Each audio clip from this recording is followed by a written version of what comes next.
wabarakatuh. Bismillahirrahmanirrahim.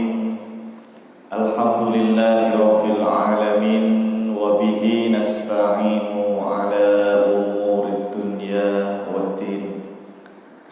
Wassalatu wassalamu ala asyrafil anbiya'i wal mursalin sayyidina wa habibina wa syafi'ina wa maulana Muhammadin wa ala alihi wa ashabihi wa man tabi'ahum bi ihsanin ila yaumiddin, amma ba'du. Jamaah bapak-bapak dan ibu-ibu yang dirahmati Allah Subhanahu wa taala, alhamdulillah, puji syukur kehadirat Allah Subhanahu wa taala. Pada hari ini semuanya kita diperkenankan oleh Allah Subhanahu wa taala untuk sama-sama menghadiri majelis ilmu. Mudah-mudahan kita semua senantiasa diberikan kemudahan dalam segala hal. Mudah-mudahan kita semua diberikan keberkahan dalam segala hal. Mudah-mudahan kita semua dimudahkan segala urusannya oleh Allah Subhanahu wa taala, dan mudah-mudahan kita semua diberikan ilmu yang bermanfaat, ilmu yang barokah fid dunya wal akhirah. Amin ya rabbal alamin. Baik jamaah Bapak Ibu yang dimuliakan Allah Subhanahu wa taala, hari ini melanjutkan pembahasan kitab Takrib ya, karya Imam Abu Syuja rahimahullah. Judulnya atau tema pembahasan kita hari ini adalah masalah waktu terlarang untuk sholat ya, waktu terlarang untuk sholat. Sebetulnya pembahasan ini sudah pernah dibahas, tapi matannya yang kelewatan ya, matan kitab Takribnya belum kita baca. Jadi tidak apa-apa, ini tholaban lil barokah dan sekaligus murojaah juga ya, barangkali ada yang lupa atau kelewatan. Baik, sebelum kita bahas, mari kita hadiahkan surah Al-Fatihah dulu untuk para ulama kita. Bismillahirrahmanirrahim. Ila hadratin Nabi Mustafa Muhammadin sallallahu alaihi wasallam wa alihi wa ashabihi wa azwajihi wa dzurriyyatihi, thumma ila jami'i ulama'il madhahibil arba'ah, wa nakhussu khususan ila ruh al-Imam Asy-Syafi'i wal Imam Ar-Rafi wal Imam An-Nawawi wal Imam Ibnu Hajar Al-Haytami wal Imam Ar-Ramli wal Imam Abi Syuja', ghafarallahu dzunubahum wa satara uyubahum. Syai'un lillahi lahumul Fatihah. A'udzu billahi minasy syaithanir rajim. Bismillahirrahmanirrahim. Alhamdulillahi rabbil alamin. Ar-Rahmanir Rahim. Maliki yaumiddin. Iyyaka na'budu wa iyyaka nasta'in. Ihdinas siratal mustaqim. Siratal ladzina an'amta 'alaihim ghairil maghdubi 'alaihim waladdallin. Amin ya. Baik, kita akan bacakan dulu matan kitab Takrib atau kitab Al-Ghayah wa Takribnya. Monggo Ustaz Abdullah, silakan. Ada Ustaz Jawan enggak hadir ya?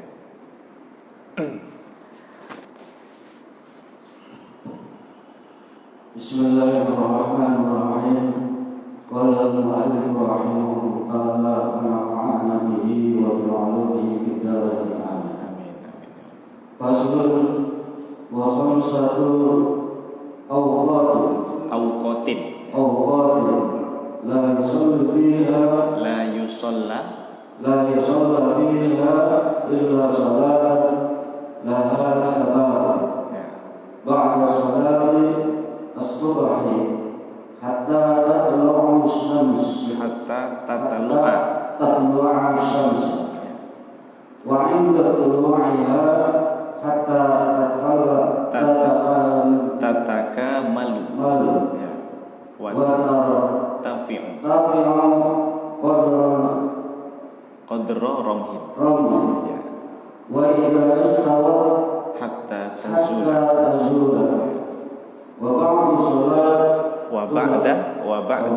صلاة العصر حتى taghruba تغرب الشمس وعند الغروب حتى yatakamal يتكامل غروبها gurubuha. Ya, intaha. Baik, terima kasih Ustaz Abdullah. Mudah-mudahan pembacaan kitab takrib ini kita semuanya mendapatkan percikan berkah dari sang muallif ya, yaitu Al-Imam Abu Syuja' rahimahullahu taala. Jamaah Bapak Ibu yang dimuliakan Allah Subhanahu wa taala, kita akan terjemahkan dulu ya biar tahu artinya perkataannya gitu ya. Boleh sambil catat monggo ya. Kalau enggak ya langsung dihafalkan ya, karena ngajinya enggak bawa buku ini langsung hafal ya. Qala al-Imam Abu Syuja' rahimahullah, telah berkata Al-Imam Abu Syuja' semoga Allah meridhoinya ya. Imam Abu Syuja' itu wafat tahun berapa Pak? Masih ingat? Ya, 593 Hijriah ya. Duluan siapa? Beliau atau Imam Nawawi munculnya itu? Imam Abu Syuja' ya, karena Imam Nawawi itu tahun 600-an. Nah, kalau wafatnya itu 676 Hijriah. Ya, kalau ini kan 593. Dan beda tempat. Ya, kalau Imam Nawawi itu di Damaskus, kalau Imam Abu Syuja' itu di akhir hayatnya ada yang bilang beliau pengajar di Madinah, ya, di Masjid Nabawi, ya, mengajar di sana. Ya. Faslun, ini fasal atau bab baru ya. Setiap kitab kalau faslun itu maksudnya pembahasan baru lagi gitu ya. Bab baru lah ibaratnya. Wa khamsatu awqatin ya, wa khamsatu awqatin, ada 5 waktu ya. Awqat itu jamak dari waktu Pak ya. Al-waktu itu satu ya, bentuk mufradnya al-waktu. Kalau jamaknya awqat ya. Wa khamsatu awqatin, 5 waktu, la yusalla fiha, yang tidak boleh sholat di dalamnya. Jadi ada 5 waktu yang tidak boleh sholat di 5 waktu tersebut. Fiha, fi khamsati awqat itu. Illa, kecuali kata Imam Abu Syuja', sholatun laha sababun. Illa sholatun laha sababun. Bisa juga dibaca illa sholatan. Illa sholatan laha sababun ya. Kecuali sholat yang memiliki sebab ya. Nanti kan ada pembahasan sebetulnya yang dilarang sholat di 5 waktu itu sholat apa gitu. Apakah semua bentuk sholat tidak boleh, atau ada sholat-sholat tertentu gitu, yang diperbolehkan. Nah, kalau di sini beliau mengatakan pokoknya tidak boleh sholat, tapi kecuali kalau sholatnya itu sholat apa? Laha sababun. Apa itu laha sababun? Sholat yang memiliki sebab ya. Ada berapa Pak sholat yang memiliki sebab itu dulu pernah kita sebutkan? Ada sababun mutaqaddimun 1, ada sababun muqarinun 2, nanti yang ketiga ada sababun mutaakhirun 3. Hanya ada 3 ya. Sholat yang ada sebabnya itu setidaknya ada 3. Ada bisa babin mutaqaddimin 1, ada yang nomor 2 bisa babin muqarin, itu nomor 2 ya. Nomor 3 ada sholat bisa babin mutaakhirin. Tapi 3 sebab ini ada yang tetap dilarang Pak nanti ya.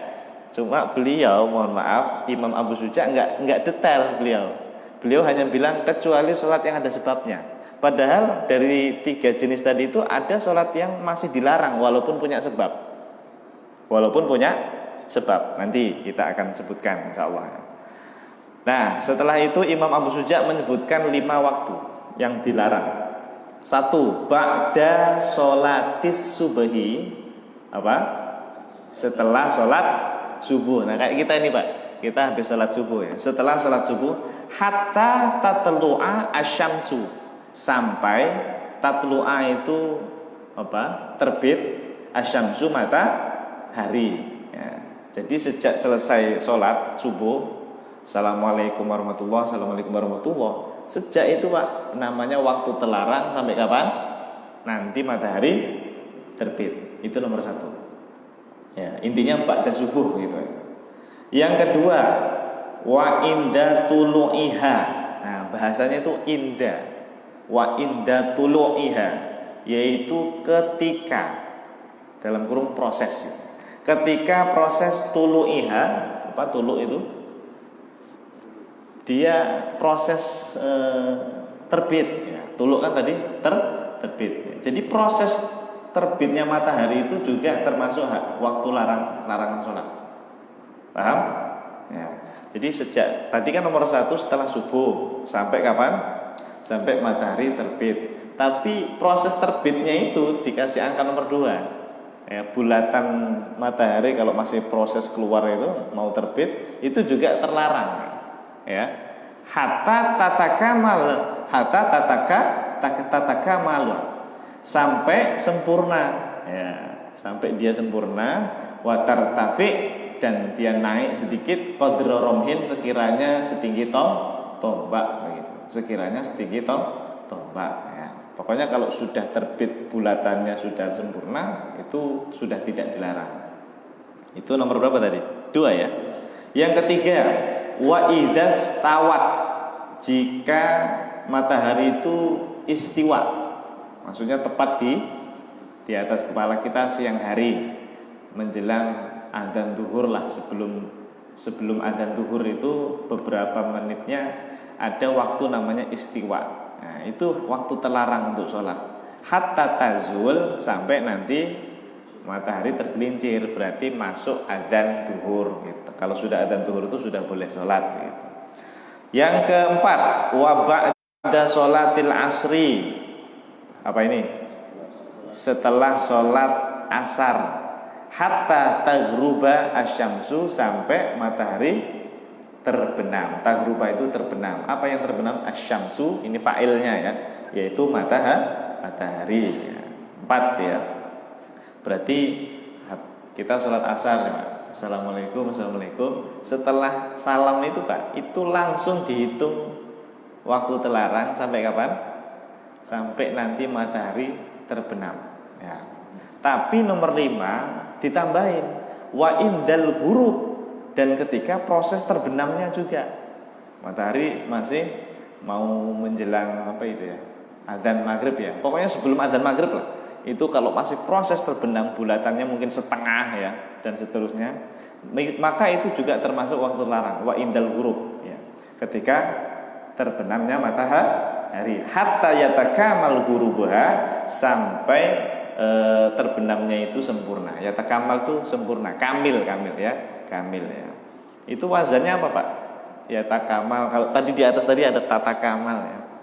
Wazan fi'ilnya apa ya? Tafa'ala yatafa'alu, takamala yatakamalu, sempurna artinya ya, sempurna. Nah, intaha, titik ya. Matan Abi Syuja atau disebut dengan al-ghayah wa takrib. Ternyata Pak, kita di sini ngaji udah berapa tahun ya Ustaz Abdullah ya? 2 tahun apa 3 tahun ya? Sejak saya nikah kalau nggak salah. Saya menikah itu tahun 2017. Ya kurang lebih 2018 lah kita mulai. 18, 19, ya Allah, 3 tahun Pak. 3 tahun Pak baru dapat berapa halaman?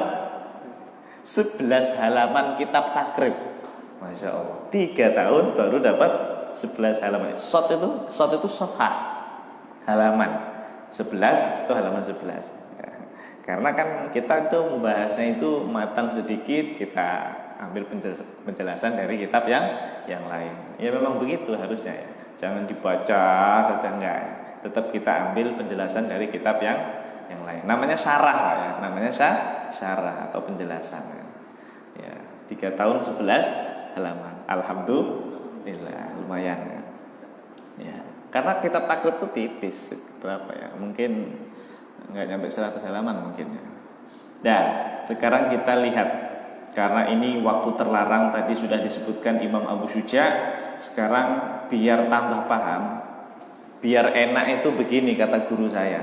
Ini saya dapat pembagian seperti ini itu dari penjelasannya Syekh Dr. Labib Najib, Pak. Ada ulama dari Yaman, Pak. Beliau tinggal di Indonesia, di Jogja kalau nggak salah. Namanya Dr. Labib Najib. Ya, Dr. Labib Najib. Beliau itu pembahasan sehari-harinya tentang fikih Syafi'i. Tapi bahasa Arab, Pak. Berbahasa Arab. Di YouTube ada itu. Bagus beliau penjelasannya. Sampai pembagian-pembagiannya seperti PowerPoint kita ini. Kadang-kadang saya mengikuti beliau untuk pembahasan itu. Nah, dalam masalah waktu terlarang itu dibagi dua. Ada nanti waktu terlarang itu berkaitan dengan waktu, ya. Tapi ada juga nanti larangan itu berkaitan dengan perbuatan. Maksudnya begini. Nah, yang berkaitan dengan waktu itu ada 3. Kan tadi kan Imam Abu Syuja bilangnya ada berapa? Ada 5, Pak. Ada 5 waktu terlarang. Nanti yang 3 itu ini berkaitan dengan waktu. Yang 2 lagi nanti berkaitan dengan perbuatan. Nah, kita baca dulu. Yang berkaitan dengan waktu. 1. Ketika terbit matahari. Itu kan berkaitan dengan waktu kan ya. Yang kedua, ketika waktu istiwa, matahari di atas kepala, itu juga berkaitan dengan waktu. Yang ketiga, ketika terbenam matahari, itu juga berkaitan dengan waktu. Nanti sisanya yang 2 itu berkaitan dengan perbuatan. Maksudnya apa? Nanti kita akan bacakan dulu tentang 3 ini, Pak. Dalilnya itu apa sih? Kalau Imam Abu Syuja kan tadi tidak menyebutkan dalil ya, karena memang matan takrib itu ringkasan ya, tidak menyebutkan dalilnya. Coba tolong dibacakan Ustaz Abdullah hadis riwayat Imam Muslim ya, jilid 1 halaman 568. Ini dalil tentang waktu yang 3 ini ya, ketika terbit matahari, ketika istiwa dan ketika terbenam ya. Ya, silakan. Bismillahirrahmanirrahim. An Musa bin Ali an abihi qala sami'tu Uqbah bin Amr al-Juhni yaqul thalathu sa'atin kana Rasulullah sallallahu alaihi wasallam yanhana an nusalliya aw an naqbura bihinna mautada hina tatlu asyams bazighatan hatta tafi wa hina yaqumu qa'imud dhahirati hatta tamil syams wa hina tudiku syamsi lil-ghurubi hatta taghrub. Ya, baik. Terima kasih. Jadi ada hadis jamaah ya Bapak Ibu yang dimuliakan Allah Subhanahu wa taala, hadis sahih Muslim, Pak. Jadi kata sahabat siapa di situ ya? Uqbah bin Amir al-Juhni. Beliau mengatakan ada 3 waktu, thalathu sa'atin, ada 3 waktu. Karena Rasulullah sallallahu alaihi wasallam yanhana, Nabi itu melarang kita, melarang para sahabat, an nusalliya fihin, untuk sholat di 3 waktu itu. Bahkan an nakbura fihinna mautana, tidak boleh ngubur jenazah di 3 waktu ini, Pak. Nah, sholat tidak boleh, ngubur mayit juga tidak boleh. 1. Hina tatlu asyamsu bazighatan hatta tertafi, yaitu ketika matahari terbit tadi, Pak. Nanti kita terbit itu jam berapa ya? Ada yang punya aplikasi jadwal nggak? Mungkin sekitar jam 5:20 ya. Ya, itu pas proses terbit. Itu tidak boleh sholat, juga tidak boleh nguburin jenazah. Ya, tidak boleh menguburkan jenazah, dilarang oleh Nabi. Yang kedua, wahina yaqumu qa'imudz dhahirati hatta tamila syams. Ini yaitu ketika matahari istiwa tadi loh Pak. Ya, ketika matahari tepat di atas kepala kita menjelang zuhur tadi. Ya, ini dalil untuk yang istiwa ini ya. Untuk yang istiwa. Baru yang ketiga, wahina tadifu syamsu lil ghurubi hatta taghruba. Ketika matahari terbenam, ya, proses terbenam sampai dia sempurna terbenamnya. Hadis riwayat Imam Muslim ya. Tapi ini baru dalil untuk yang 3 waktu ini. Masih ada sisa yang 2. Apa itu Pak yang 2 tadi? Ketika terbit kan sudah, istiwa sudah, terbenam sudah. Apa yang 2 lagi? Ya? Bukan. Apa tadi? Setelah subuh sama setelah asar Pak. Makanya tidak ada sholat ba'diyah. Tidak ada sholat ba'diyah. Pokoknya ingat-ingat nih, setelah subuh sama setelah asar. Kenapa kok dia itu berkaitan dengan perbuatan? Dia nggak pakai waktu Pak. Dia itu pakai perbuatan. Tergantung perbuatan Anda. Contoh nih, setelah sholat subuh, kita ini tadi sholat subuhnya jam berapa? Jam 4 lewat 10 ya? Lewat 5 ya, jam 4 lewat 5. Anggaplah jam 4 lewat 15 itu sudah salam. Jam 4 lewat 15 udah salam kanan ke kiri. Berarti mulai dari jam 4 lewat 15 sampai nanti matahari terbit, itu panjang kan waktu terlarang buat kita. Nah, karena perbuatan subuh kita di awal waktu.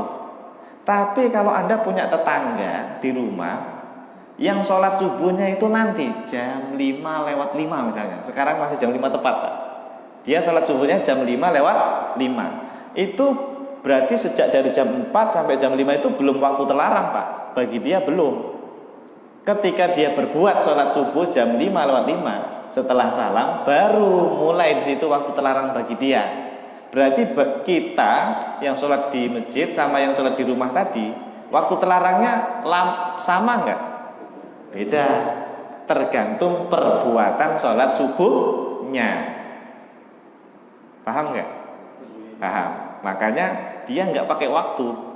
Tergantung Anda sholat subuhnya. Kalau sholat subuhnya mepet matahari mau terbit, berarti waktu terlarangnya kecil banget ya, maksudnya singkat sekali. Misalnya dia sholat subuhnya jam 5 lewat 15, tinggal 5 menit lagi matahari terbit ya. Berarti waktu terlarang dia singkat sekali gitu Pak. Gitu.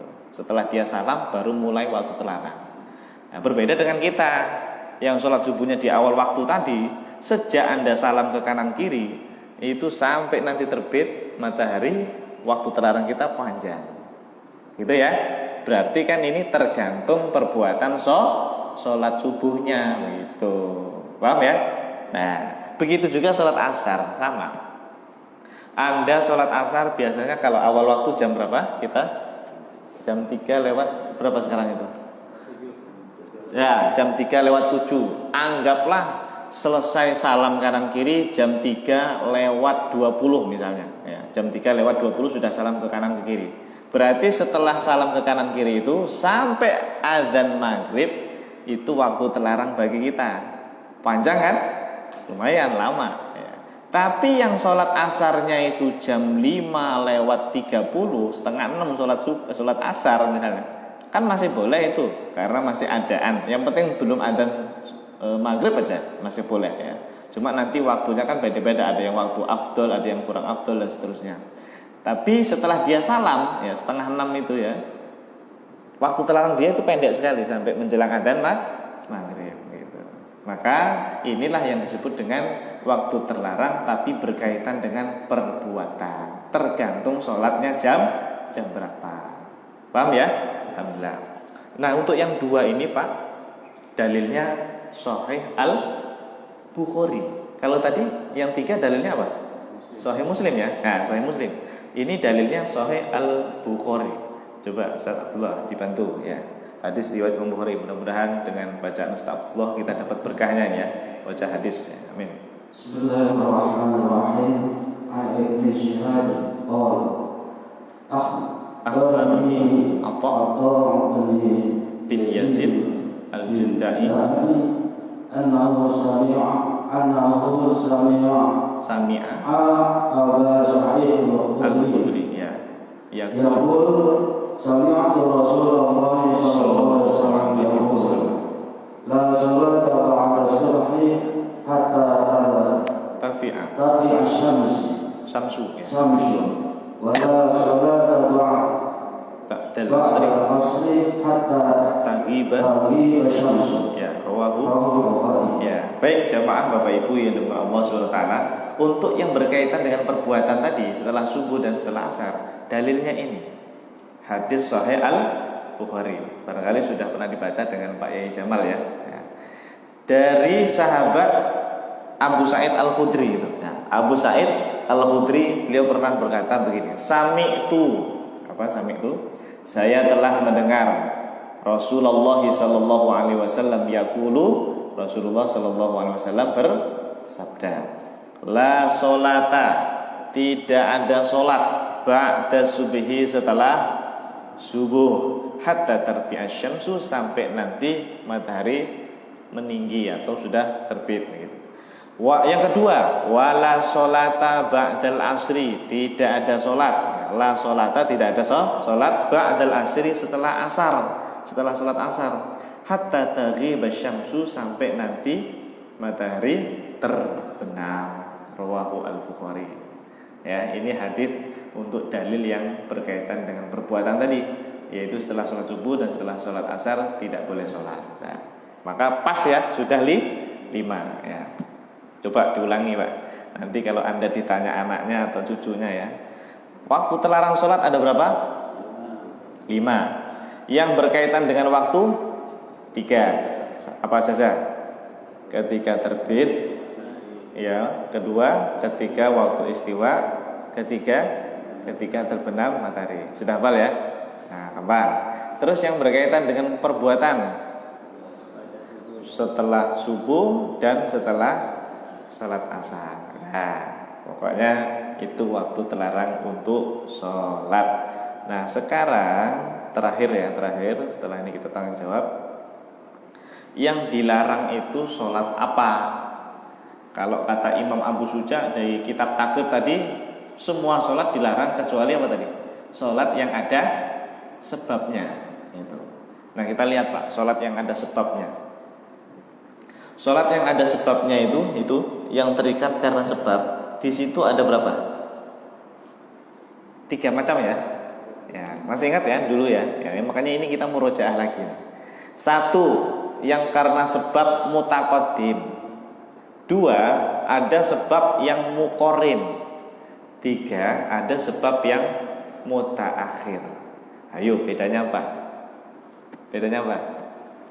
Kalau mutaqaddim apa Pak? Penyebabnya muncul duluan baru sholatnya, itu mutaqaddim namanya ya. Kayak tahiyatul masjid itu kan penyebabnya muncul dulu, masuk masjid dulu baru ada sholatnya ya, namanya mutaqaddim. Terus yang kalau muqorrin, penyebab sama sholatnya munculnya muqorrin bareng ya. Kayak sholat kusuf, gerhana, itu kita sholatnya kapan? Bareng dengan adanya gerhana gitu ya, bukan setelah gerhana atau sebelum gerhana, bukan. Namanya muqorrin Pak, namanya sebabnya karena muqorrin. Nah, yang terakhir mutaakhir berarti kebalikan dari mutaqaddim. Nah, kalau mutaqaddim tadi penyebabnya muncul duluan baru ada sholat. Kalau ini kebalik, sholat dulu baru penyebabnya itu malah di akhir gitu ya. Nah, yang dilarang itu yang mana Pak? Apakah semua penyebab ini dilarang atau ada yang nggak dilarang dari 3 ini? Kita baca fatwanya Syekh Nawawi Al-Bantani, yaitu kitab apa itu? Nihayatuz Zain. Syekh Nawawi ya, Syekh Nawawi Al-Bantani, ulama kita dari Banten. Beliau punya kitab fikih namanya apa? Nihayatuz Zain ya. Nihayatuz Zain ini biasanya setelah ini kitab Kasyifatus Saja milik beliau itu kan ada juga itu Kasyifatus Saja ya, Kasyifatus Saja kalau sudah khatam baru ini, karena lebih tebal nih Pak, Nihayatuz Zain itu lebih tebal dibanding Kasyifatus Saja ya. Ini halaman 116. Wa mata kana naflu, ya, kata Syekh Nawawi Al-Bantani rahimahullah, wa mata kana naflu mutlaqon audha sababin mutlaq. Oh begini, kapanpun sholat itu termasuk sholat mutlak, catat Pak, sholat apa? Mutlak, audha sababin mutaakhir, atau yang memiliki sebab mutaakhir, catat ya. Berarti mutlak sama yang penyebabnya mutaakhir gitu. Maka yukrohu karohata tahrimin, dia dimakruhkan, tapi makruhnya itu makruh tahrim. Maksudnya itu haram Pak, diharamkan sholat dua tadi itu, mutlak sama yang sholat mutaakhir tadi, yang sebabnya mutaakhir, itu diharamkan fi khamsati awqat, di waktu 5 tadi. Bahkan kalau ada yang sengaja sholat walayan akid, sholatnya tidak sah, sholatnya tidak sah itu. Tapi yang tidak sah itu yang mana? Yang mutlak sama yang sebabnya mutaakhirin gitu. Berarti Pak Bu, tadi pas kita bicara 5 waktu terlarang, ketika mata terbit, istiwa, terbenam matahari, setelah subuh, setelah asar, yang tidak boleh sholat tuh ini, berarti sholat mutlak gak boleh. Tiba-tiba Anda nih habis subuh kayak gini nih, sholat saya pengen nambah sholat sunnah mutlak gitu. Sunnah mutlak kan tanpa niat apa-apa, pokoknya niat sholat gitu aja, sholli gitu kan, sudah pernah kita bahas ya. Nah, itu nggak boleh di 5 waktu terlarang, nggak boleh. Itu satu, namanya sholat apa? Mutlak. Yang kedua sholat apa tadi yang dilarang? Yang sebabnya mutaakhir. Nah tadi yang Imam Abu Suja itu nggak merinci, beliau hanya bilang seluruh sholat dilarang kecuali yang ada sebabnya. Padahal yang ada sebabnya itu yang masih dilarang masih ada itu, yaitu mutaakhirin itu. Nah, apa contohnya? Sholat istikharah, sholat hajat, sholat taubat, sholat ihram dan seterusnya itu, ini juga dilarang di 5 waktu tadi. Begitu. Maka kesimpulannya, sholat tahiyatul masjid boleh di waktu 5 terlarang tadi. Anda masuk masjid habis subuh atau habis asar, masuk lagi, pulang masuk lagi misalnya, atau ketika matahari terbit, itu tetap boleh ya. Karena dia bukan yang mutlak atau yang mutaakhirin penyebabnya, boleh. Atau kodok, boleh Pak. Kan penyebab itu kodok itu apa itu? Mutaqaddim itu kodok. Kodok itu juga boleh, mengkodok sholat apa misalnya di waktu 5 terlarang tadi tetap boleh. Ya, gitu ya. Nah, itu pengecualian sholat yang ada sebabnya itu tidak dilarang, kecuali sebab yang mutaakhir. Terakhir. Barangkali ada yang bingung. Loh kenapa ya? Kok kalau ada sebabnya malah nggak dilarang? Gara-gara hadis Bukhari Muslim yang ini Pak, yang satu ini. Dulu Nabi SAW itu pernah sholat sunnah habis asar Pak. Padahal tadi di hadis Sahih Bukhari Nabi melarang kan ya, tidak ada sholat habis asar, la sholat ba'dal asri tadi. Tapi Nabi Pak sholat habis asar. Nah, ketahuan sama Ummu Salamah. Ummu Salamah itu istri beliau ya, Ummu Salamah. Ditanya, Nabi, sholat apa ini habis asar? Katanya enggak boleh gitu, kalau bahasa kita kan gitu ya. Ternyata Nabi jawab Pak, faqala innahu atani nasun min Abdul Qais bil Islam min qaumihim fasyaghaluni an raq'ataini allataini ba'da dzuri. Jadi tadi itu ada kaum ya, sekelompok orang yang menyibukkanku ya. Ada yang mau masuk Islam lah gitu. Nah, jadi Nabi sibuk melayani mereka, Pak, gitu. Sampai-sampai Nabi tadi ya, saya kata Nabi ya, tidak sempat sholat ba'da zuhur, ba'diyah zuhur. Jadi setelah zuhur kan ada sholat ba'diyah kan ya. Itu Nabi nggak sempat sholat Pak. Akhirnya kata Nabi, saya sholat di setelah asar. Berarti ini sholatnya itu dikodok Pak. Nabi mengkodok sholat ba'diyah zuhur kapan? Di setelah asar. Nah, Nabi sendiri bilang ini bukan sholat ba'diyah asar ini. Kan sudah saya larang nggak ada sholat setelah asar. Ini adalah sholatku yang tadi belum saya kerjakan. Ba'diyah zuhur saya taruh di sini. Kan boleh Pak, kemarin kita sudah bahas ya, mengkodok sholat qobliyah ba'diyah itu boleh. Kalau memang Anda mau silahkan ya, boleh saja. Nah Nabi mengkodoknya. Nah kata para ulama Pak, ini kalau kita nggak baca sarahnya gitu ya. Jadi kata para ulama begini, oh berarti kalau sholat ada penyebabnya itu boleh. Karena Nabi ini sholat ada penyebabnya. yaitu kodok penyebabnya. Karena terlewatkan akhirnya dikodok. Nah itu Pak, istihadnya para ulama sampai seperti itu, kata Imam Syafi'i seperti itu. Ya, gara-gara hadis inilah tadi muncul kaidah, pokoknya yang dilarang itu semua sholat kecuali yang ada sebabnya. Sebagaimana tadi Nabi mengkodok di waktu setelah asar karena ada sebab, akhirnya boleh begitu. Paham ya? Nah, mudah-mudahan bisa dipahami dan bisa dimengerti ya. Karena ini sebetulnya murojaah pelajaran yang dulu ya. Cuma karena matan takutnya kelewatan, kita baca lagi, kita bahas lagi. Ya, bahkan ini biar tambah mantep ya. Mudah-mudahan hafal ya. Ingat-ingat yang di waktu terlarang ini sholatnya apa saja yang dilarang ya. Tidak semua sholat. Wallahu a'lam bishawab. Masih ada waktu 5 menit nih sebelum tuluk ya. Silahkan ya. Monggo. Boleh nanya apa saja, enggak harus masalah ini. Yang penting fikih ya. Ya, ada? Silakan. Ya. Tidak ada. Ibu-ibu? Nggak ada. Cukup ya? Oh, ada. Ya, silakan.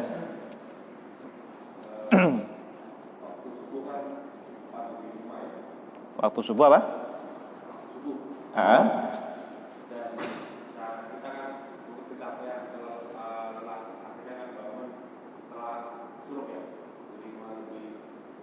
Oh, bangunnya kesiangan ya.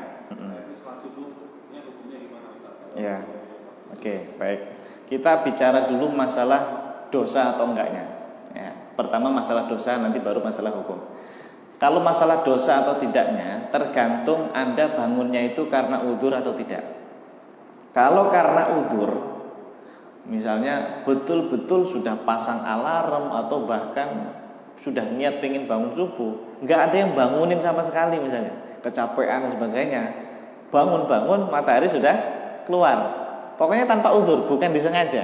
Kalau yang seperti ini nggak dosa, tidak berdosa. Ini kita bicara masalah dosa dulu ya, tidak berdosa. Tapi kalau bangunnya kesiangan itu karena disengaja, jam 4 udah bangun, udah adzan, nanti tidur lagi. Kok bangun lagi misalnya jam 5, masih ada waktu, tidur sebentar lah gitu kan. Ditunda sengaja. Akhirnya tidur lagi kebablasan. Berarti ini kan tanpa uzur namanya. Yang seperti ini dia berdosa. Nah, sama-sama kesiangan tapi beda tadi ya. Kalau yang tadi kesiangan tapi tidak berdosa, kalau ini kesiangan berdosa dia karena sengaja menunda sholat subuh sampai 14 gitu. Nah, walaupun sama-sama kesiangan, yang satu tidak berdosa, yang satu berdosa, tapi harus tetap sholat kan ya. Jangan mentang-mentang tadi yang pertama kan uzur terus nggak sholat, enggak, tetap sholat. Kapan sholatnya? Langsung Anda bangun misalnya jam berapa, pokoknya langsung wudu sholat subuh. Niatnya adalah qadha begitu. Ya, itu secara hukum dia harus langsung sholat begitu. Paham ya? Tapi kata madzhab Syafi'i, yang tadi uzur yang nomor berapa tadi? Nomor 1 ya. Yang karena uzur itu kata madzhab Syafi'i boleh lo ditunda mengqadhanya. Boleh karena uzur. Jadi misalnya bisa itu nanti aja lah habis mandi jam 7 atau jam 8, jam 9. Boleh ditunda kata madzhab Syafi'i kalau memang karena uzur. Tapi tetap afdalnya langsung. Ya. Tapi kalau yang nomor 2 tadi Pak, yang sengaja ditunda-tunda ya, bangun tidur lagi, itu sengaja ya. Maka yang seperti ini kata para ulama haram ditunda-tunda. Pokoknya melek langsung wudu langsung sholat, nggak usah mandi dulu. Haram kalau ditunda-tunda lagi, kayak gitu. Bedanya di situ doang, ya. Bedanya di situ. Ya. Tapi tetap kalau bisa sih langsung untuk yang nomor 1 tadi itu, walaupun boleh ditunda ya, langsung dikerjakan. Cukup? Sudah terjawab? Alhamdulillah. Ya. Biasanya malu itu kalau mau kunutan ya, ketahuan ya. Kalau nggak kunutan kan orang mikir paling sholat duha gitu ya, jam 7 jam 8 sholat duha ya. Ini biasanya di kos-kosan ya, malu sama temennya kesiangan. Akhirnya subuhnya nggak pakai kunut ya, biar dikira sholat duha gitu ya. Ini ngawur orang seperti ini. Nah, ya pengalaman enggak lah Pak. Pengalaman cerita orang-orang itu pengalaman. Ya, ada lagi? Ya. Saya menjelaskan kalau yang tadi disebutkan bablasan ataupun tadi lewat waktu tersebut langsung istilahnya wudhu sholat. Kalau orang itu kan sedang punya junub. Oh ya, kalau sedang junub bagaimana ya? Ya berarti tetap harus mandi dulu. Mandinya dia itu lil udhri juga. Mandinya dia itu lil udhri karena udzur. Maka yang seperti ini ya harus mandi dulu. Tidak boleh langsung sholat. Walaupun tadi mungkin karena tanpa udzur misalnya, yang harus sholat subuhnya langsung. Tapi karena dia masih menanggung hadas besar, harus mandi dulu. Yang penting setelah mandi jangan ditunda lagi gitu. Langsung wudu atau sholat begitu. Ya, wallahu a'lam bishawab. Cukup? Ada lagi? Nggak ada? Oke, baik, terima kasih. Alhamdulillah, mudah-mudahan bermanfaat, barokah untuk kita dan keluarga kita semua. Dan mudah-mudahan ilmu ini nanti bisa kita ajarkan ke keluarga kita masing-masing, sehingga ilmunya ini mengalir terus Pak pahalanya ya, untuk kita sampai nanti meninggal dunia sampai hari kiamat. Amin ya rabbal alamin. Mari kita berdoa bersama. Bismillahirrahmanirrahim. Alhamdulillahirabbil alamin. Allahumma shalli wa sallim ala sayyidina Muhammad wa ala ali sayyidina Muhammad. Allahumma anfa'na bima 'allamtana wa 'allimna ma yanfa'una wa zidna 'ilman nafi'a bi rahmatika ya arhamar rahimin. Rabbana ighfir lana dhunubana wa liwalidina warhamhum kama rabbawna shighara. Rabbana hab lana min azwajina wa dhurriyyatina qurrata a'yun waj'alna lil muttaqina imama. Rabbana zalamna anfusana wa illam taghfir lana wa tarhamna lanakunanna minal khasirin. Rabbana atina fid dunya hasanah wa fil akhirati hasanah wa qina adzaban nar. Wa sallallahu ala sayyidina Muhammadin nabil ummi wa ala alihi wa sahbihi wa baraka wa sallam. Subhana rabbika rabbil izzati amma yasifun wa salamun alal mursalin walhamdulillahi rabbil alamin. Subhanallah wa bihamdika asyhadu an la ilaha illa anta astaghfiruka wa atubu ilaik. Terima kasih. Assalamualaikum warahmatullahi wabarakatuh.